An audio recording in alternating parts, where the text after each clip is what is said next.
Since the beginning of time, women have been seen as objects and weak to the male population, whereas men have been oblivious. My name's Emerine and I'm an educator.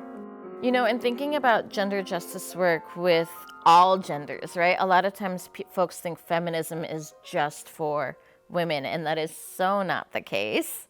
Feminism is the idea that everybody should be equal, no matter whether they're boys, girls, non-binary, trans, whatever.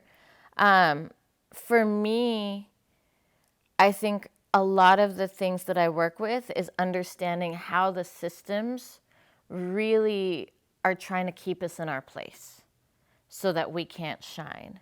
And in girls, that looks a lot like our self-esteem issues, that looks a lot like our body image issues, that looks a lot like being silenced and being quiet and not having opportunities. And in boys, that looks like not being able to express emotions, being told that, like, no, boys don't cry, right?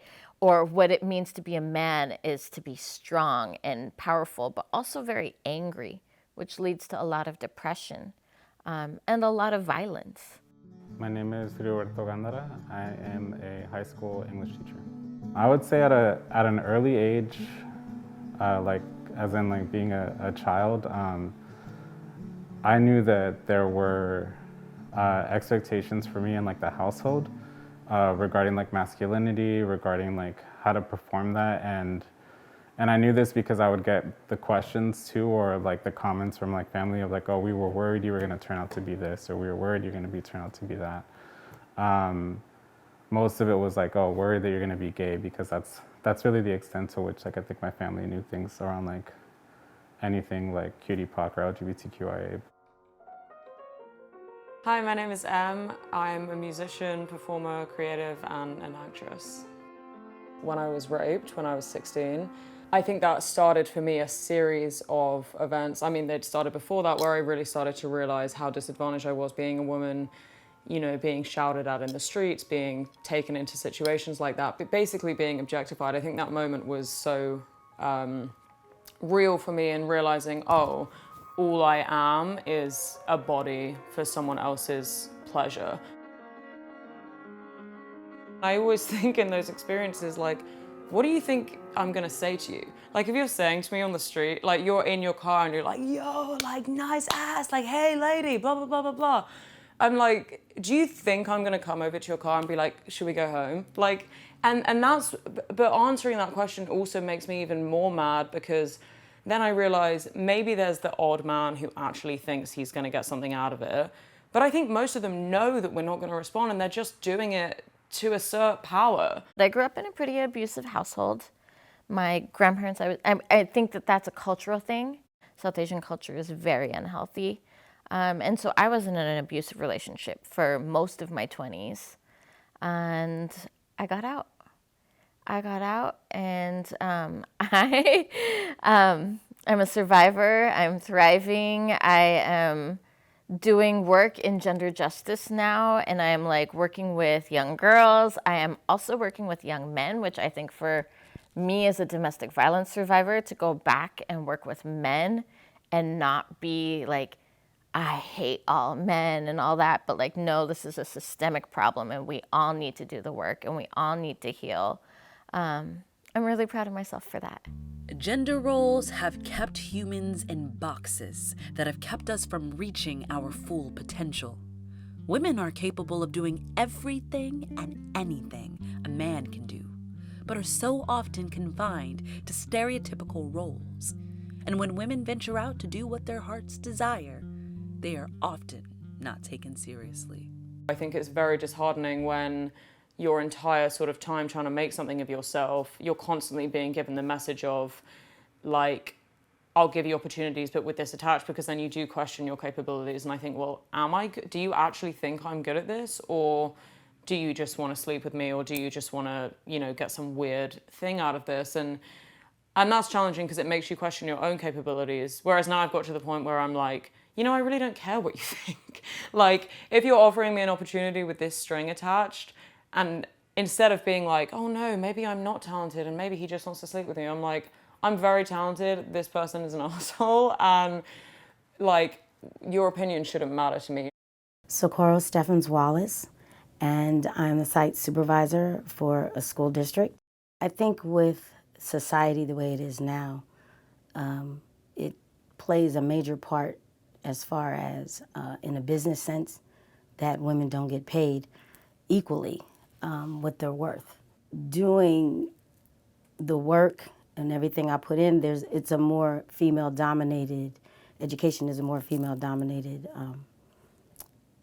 job, so occupation.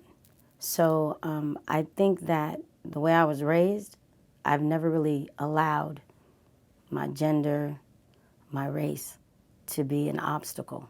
As a person, like, I'm pretty assertive, I'm direct, you know, just as a man is. Like, that if we're rehearsing and I'm like, you need to play this like this, or that didn't really sound that great, change this, or whatever, I'm not being unkind or rude, it's just how I know they would speak to each other, and it's just how I communicate. And there are some men I've worked with in the past who, if I say something like that, it's, you know, like completely out of line, or like we're being a bitch, or we're being bossy, or we're being arrogant, and it's like I'm literally communicating to you how I just witnessed you communicate to that guy over there.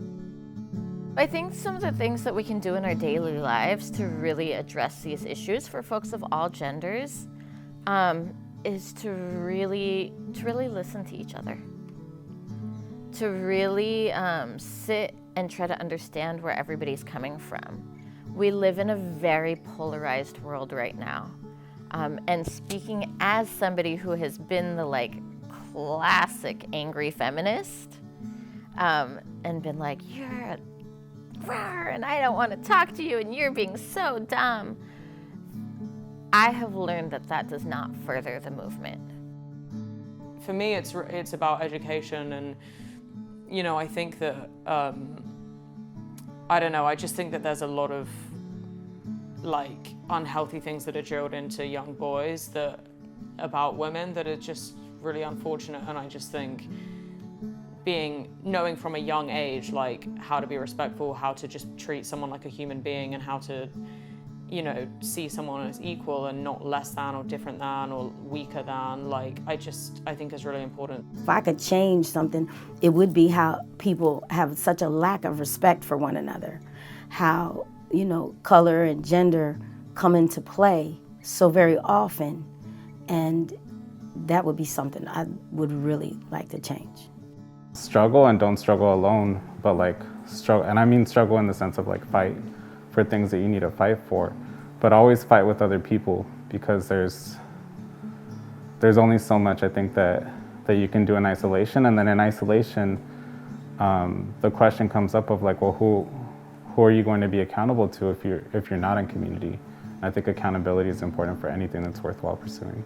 I really encourage you to just call people out, like assert yourself, say when you're feeling uncomfortable, and don't shy away, because we need to use our voices in order to make this change. I feel like I'm really starting to see a shift in the culture. Like, as an educator for 20 years, I'm starting to see like our culture is changing. And I learn as much from the youth as the youth do from me. So I'm very thrilled to be part of this project and very hopeful and grateful.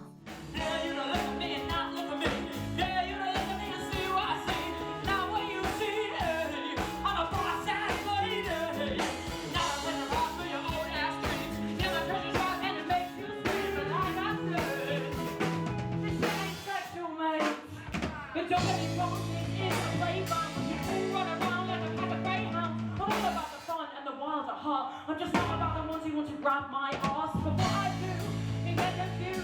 Let me spell it out for you. N-I-N-T-S-C-X-U-A-L. What is